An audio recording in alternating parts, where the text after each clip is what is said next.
শ্রী রাধে নিতাই গৌর হরিবল। দাস্য রসের বোঝজন।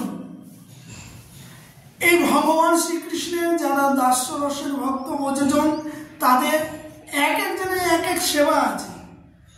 দাস, পরিচারিকা, চেটি, চর দূত বা দূতি, বিট, চেট, তাম্বলিক, জল সেবা, বস্ত্র সেবা, বেশকারী, গান্ধিক, ভগবানের নাপিত, অপর। তার মধ্যে এক একজনের পরিচয় দিচ্ছি। এক নম্বর হলো বিট। বিঠা, সে বিঠাগণের নাম হলো করাপ, ভারতী বন্ধ ইত্যাদি। বিঠার শব্দ হলো ভগবানের এরা সেবা, এরা ভগবানের নানান সেবা পরায়ণ, নানান সেবা করে এরা সুখী হন। এদের নির্দিষ্ট কোনো সেবা না, যে কোনো সেবা যখন তখন এরা যে সে সেবা করতে পারে, তাই এদের পিঠে বলা হয়। দুই নম্বর হলো চেটা।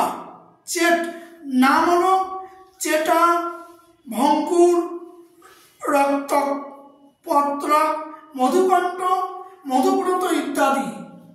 এই যে সেবাগণ যাদের নাম বললাম, এদের করে চেটা বলা হয়। চেটা এদের সেবা, চেটা মানে এদের সেবা আছে শ্রীকৃষ্ণের বেণু, সিংহ, মুরলী, ষষ্ঠী মানে লাঠি এবং পাশা আদি ধারী। এরা এইগুলো ভগবানের কাছে গিয়ে সেবা করে, ভগবানের কাছে গিয়ে সমর্পণ করে, পরিষ্কার পরিচ্ছন্ন করে রাখে, বাঁশি, মুরলী আদি, লাঠি আদি এগিয়ে দেয় গোষ্ঠ যখন যাবে। এদের হলো এই সেবা। তিন নম্বর তাম্বলিক। তাম্বলিক এদের নাম হলো পিথুকা, পার্শ্বকা, কেকিলাভ ইত্যাদি, কেকিলাভা ইত্যাদি। এদের সেবা কি? এদের সেবা হলো তাম্বুলাকা মানে তাম্বুল সেবা। তাম্বুল মানে ভগবানের পান রচনা করেন তারা, পান, তাম্বুল, হ্যাঁ, এবং ধৌত ধৌত তাম্বুল ধৌত করিয়া নানারূপ মশলার দ্বারায়, হ্যাঁ, উত্তম রূপে প্রস্তুত করিয়া শ্রীকৃষ্ণের সেবা উপযোগী করে থাকে। এখানে তাম্বুল মানে পান, পান এখানে বলছে নানান মশলার দ্বারায়। মশলা মানে আমাদের মানুষে যে পান খায়, খয়ের, সুপারি, চুন, মানে এগুলো তো তামসিক, এগুলো বর্জনীয়। পান শুদ্ধ বস্তু, পান সুপারি ছাড়া ভগবান দেখো অধিবাসেও পান সুপারি লাগে। এই জন্য আমাদের পান কেন আমরা নিষিদ্ধ করি? ওই পানে যে চুন দেয়, চুনটা হলো শামুক পুড়িয়ে চুন দেয়, ওটা আমিষ।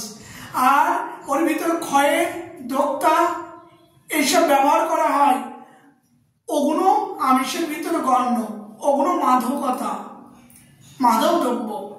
এই জন্য ভগবানের পানেতে সুগন্ধ মশলা দেওয়া হয় কি, তার ভিতরে নারকেল কুচি করে দেওয়া হয়, কর্পূর দেওয়া হয়, এলাচি দেওয়া হয়, তার ভিতরে দারচিনি টুকরো করে দেওয়া হয় সুবাস যুক্ত, তারপরে লবঙ্গ।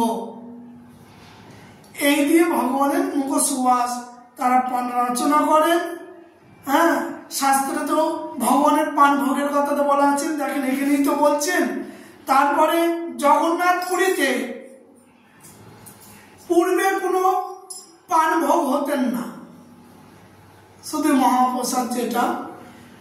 কিন্তু ওই পুরীতে এক ভক্ত বাস করতেন যার নাম হলো প্রভুদাস। এই প্রভুদাস তিনি চিন্তা করলেন জগন্নাথের মধ্যাহ্নে ভোগ হয় অন্নভোগ, অন্নভোগের পরে মুখশুদ্ধির জন্য তার সেবকগণ তাকে তাম্বুল বা পান অর্পণ করেন না। কিন্তু আমি যদি তাদেরকে বলি আমার কথা তারা মান্য করবে না। কেন? প্রভুদাস ছিল জাতিতে নিম্ন জাতি ছিলেন। হ্যাঁ, প্রভুদাস ছিলেন নিম্ন জাতি, তাই বলে আমার কথাই ব্রাহ্মণেরা তো মানবে না। তাই সেই প্রভুদাস তার নিজের গৃহেতে তার সেবা ছিল। জগন্নাথের অনন্য ভক্ত তিনি, তাই তিনি অন্নভোগের পরে লাস্টে গিয়ে পান মশলা দিয়ে দুটো পান কৃষ্ণ বলরামকে নিবেদন করে নিজের বাড়িতেই, নিজের আঙ্গিনায়। এইদিকে জগন্নাথ পুরীতে পান্ডারা সেবকগণ তারা ভগবানের ভোগ লাগিয়ে অবশেষে মন্দির বন্ধ করে যে যার গৃহেতে চলে যান, শয়ন করেন দুপুরে। তখনই জগন্নাথ মন্দির খুলে কৃষ্ণ বলরাম দুজনে সেই প্রভুদাসের বাড়িতে গিয়ে ওই পান দুজনে চায় যে আমাদের পান প্রসাদ দাও। প্রভুদাস চিন্তা করে ভগবানকে অর্পণ করেছি, দুজনে আসছে, বালক দুটি অপূর্ব সুন্দর দেখতে, তিনি তাতে মোহিত হয়ে গিয়ে প্রতিদিন এদের দুজনকে পান দিতেন। তাই দুই ভাই কৃষ্ণ বলরাম পান চাবাতে চাবাতে এইভাবে মন্দিরে এসে আবার মন্দিরের ভিতরে প্রবেশ করে দরজা বন্ধ হয়ে যায়। এইটি দেখলেন কে? পদকর্তা বলরাম দাস। পদকর্তা বলরাম দাস কবি ছিলেন, তিনি বৈষ্ণব কবি। তিনি ওখানে ভজন করতে নীলাচলে।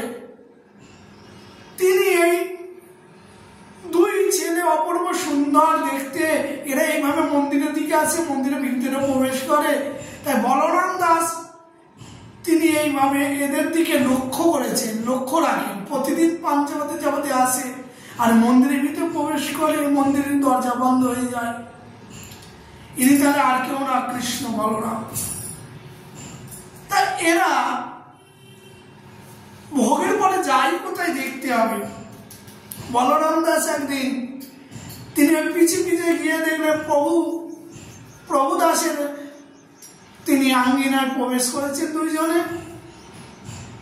পান চাবাতে চাবাতে আবার পূর্বের নাই মন্দিরে প্রবেশ করে। বলরাম দাস তিনি প্রভু দাসকে ডেকে বললেন, প্রভু দাস, তোমার এখানে দুটি বালক এসে পান খেতে খেতে যায়, সেবা নেয়। বলে, হ্যাঁ দুটি বালক। তা তুমি তো গরিব মানুষ, তুমি তাদের থেকে পয়সা চাইবে, তুমি তাদের দুজনের থেকে পয়সা চাইবে যে পানের মূল্য দাও। বলে, যদি তার কাছে না থাকে? বলছে না, তুমি গরিব মানুষ পানের মূল্য চাইবে। বলছে না, সেই তো ভগবানের দুটো ভোগ লাগে, তাই দুজনে এসে বালক চাই, দিয়ে দিই। আর ও তো অপূর্ব রূপ, এই রূপ মাধুর্য দেখে আমি ভুলে যাই, পয়সা চাইতে পারবো না। না, তুমি পয়সা চাইবে। আবার মধ্যাহ্নের সময় এসে যখন পান নিচ্ছেন, বলরাম দাসের কথা মনে পড়েছে। প্রভু দাস তখন তাদের থেকে পানের মূল্য চাইলেন। তারা বলে, মূল্য তো আমি আনি নাই, তাহলে আমার গায়ে যে চাদর উত্তরই আছে, এই দুই ভাই তোমার কাছে দিয়ে গেলাম। বলে, তাই দিয়ে যাও, আর পয়সা নেবে তার এটা ফিরে নিয়ে যাবে। এইদিকে সেবকগণ মন্দির খুলে দেখছেন জগন্নাথের যে উত্তরে যে সুন্দর বসন দাঁড়ায়, ওদের পাগড়ি বেঁধে দিয়েছিলেন কৃষ্ণ বলরামে, সেই বসনটা নাই, পাগড়ি। তখন রাজার কাছে জানালেন। তখন কিন্তু রাজা ছিলেন গজপতি, প্রতাপরুদ্ধ রাজা ছিলেন। হ্যাঁ, প্রতাপরুদ্ধ মহাপ্রভু তখন গোপীনাথ, তখন মহাপ্রভুর লীলা চলছে। প্রতাপরুদ্ধ রাজা ঘোষণা দিল, এই বস্ত্র কে চুরি করেছে দেখো। চারিদিকে ঢেড়া পিটে দিলেন।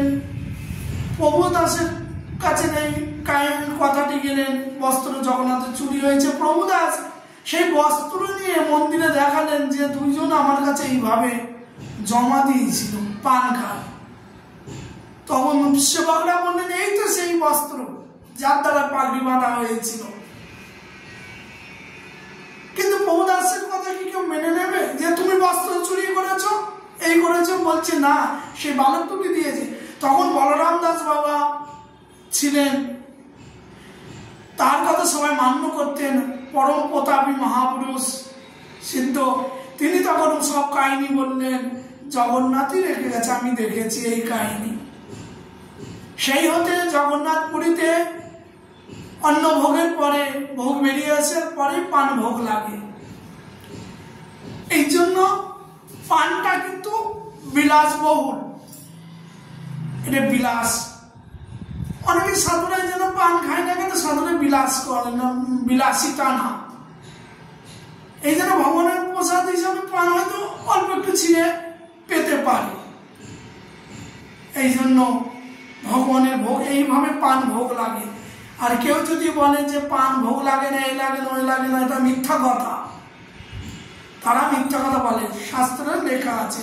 এখানেও দেখুন, হ্যাঁ, এই যে সেবা তাম্বলিক যারা যারা তাম্বুল সেবাকারী, তাদের নাম বললাম তো, পিথুকা, পার্সকা, কেকিল, কালাপ ইত্যাদি। এরা ভগবানের পান সেবা করান, প্রাণ সেবা করান। এভাবে 4 নম্বর জল সেবা।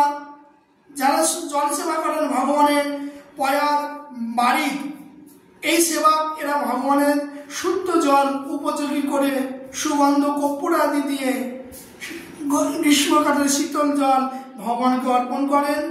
বস্ত্র সেবা, ভগবানের যারা বস্ত্র সেবা রজক, তাদের নাম সারঙ্গ এবং বকুল।